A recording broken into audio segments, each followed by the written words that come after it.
La RC-Trille est incontournable en matière de désherbage mécanique. C'est un outil polyvalent, adapté à de nombreuses situations. La RC-Trille, on l'utilise un petit peu toute l'année, donc au mois d'août là, pour faire les faux semis. Et puis on l'utilise au moment des semis pour implanter les serrages quand on se met à la volée. Et on l'utilise un petit peu au printemps pour faire des désherbages sur les semis de printemps, tournesol ou maïs. On peut faire de la régénération de prairies avec des toulées bouseuses, on peut y bouser aussi. On peut refaire du resemi dans les prairies, du semis de couvert. C'est-à-dire que la RC-Trille, c'est un outil hyper polyvalent. La RC-Trille est constituée de panneaux articulés et indépendants, munis de longues dents flexibles qui, en vibrant, déracinent les adventices. Cet outil est simple dans sa conception, mais son efficacité repose sur la maîtrise de l'inclinaison des dents. Plus les dents sont verticales, plus l'agressivité est forte. C'est vrai que les premières années, on essayait, puis ça faisait peur, donc on sortait du champ, puis le lendemain, on disait, ou le surlendemain, on disait, si on ne fait rien, ça va être la catastrophe, donc on y retourne, puis en fin de compte, quelquefois c'est spectaculaire, mais parce qu'on recouvre le blé un peu, mais ça ressort tout le temps. Hein. Deuxième paramètre à intégrer, la profondeur de travail. Elle se règle avec les roues de terrage et le troisième point de l'attelage. Un travail trop profond risque d'entraîner des relevés. Dernier critère de réglage, la vitesse de travail. Elle varie entre 2 et 12 km/h. La vitesse de passage pour la RC-Trille varie en fonction du stade de la culture. On peut passer à 5-6 km/h au premier passage et puis voire 2 fois plus lors des passages suivants. L'efficacité de la RC-Trille repose tout d'abord sur une bonne préparation du sol et sur un semis de qualité. Il faut quand même penser à avoir une préparation de sol relativement fine. Ça facilite effectivement le travail des dents, qui ne sont même pas des grosses dents sur les RC-Trille. Mais aussi, ça évite de ramener, de ressoulever des mottes. Veillez aussi à intervenir sur des adventices jeunes à chaque levée d'adventice, tout en tenant compte du stade de la culture. Il faut faire gaffe, il faut plutôt y aller sur des plantes jeunes, le plus tôt possible, c'est quand même l'idée.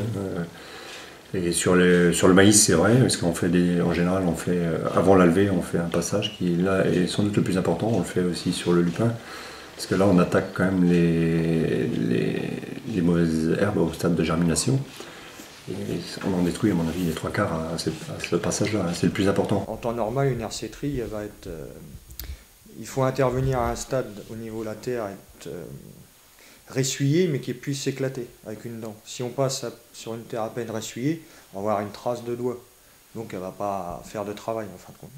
Les fenêtres sont très courtes par rapport à ce stade-là. Débit de chantier élevé, faible puissance de traction, coût de passage faible. La RC-Trille présente de nombreux intérêts économiques. Aujourd'hui, on peut travailler en 12 mètres sans problème. Quand on fait 2-3 hectares à l'heure, il n'y a pas de problème. On n'y passe quand même pas beaucoup de temps, quoi.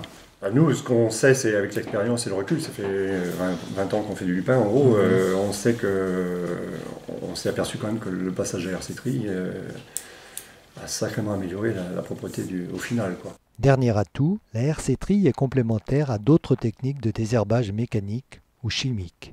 Mais bon, on ne peut pas se passer de matériel. Et en avoir plusieurs, ça permet aussi, par rapport à la météo, vous voyez, si avoir plusieurs solutions, ça permet d'étaler les interventions dans le temps, quoi.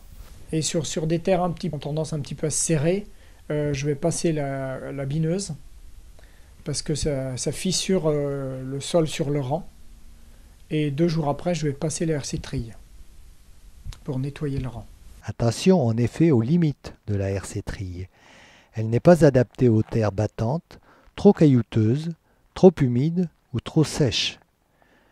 Des résidus de surface ou des mottes peuvent provoquer des bourrages. On décroute, la trille après pénètre bien.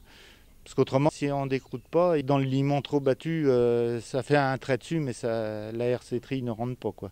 Enfin, la RC-Trille sera peu efficace sur adventices développés et sur vivaces. Quand les mauvaises herbes sont vraiment enracinées, ça devient compliqué, les RC-Trille à ses limites, quoi. Après, il faut passer sur d'autres outils, à mon avis, qui sont plutôt les houes. La RC-Trille est un outil polyvalent qui peut jouer un rôle dans la lutte contre l'enherbement des parcelles, à condition d'intervenir à des stades jeunes.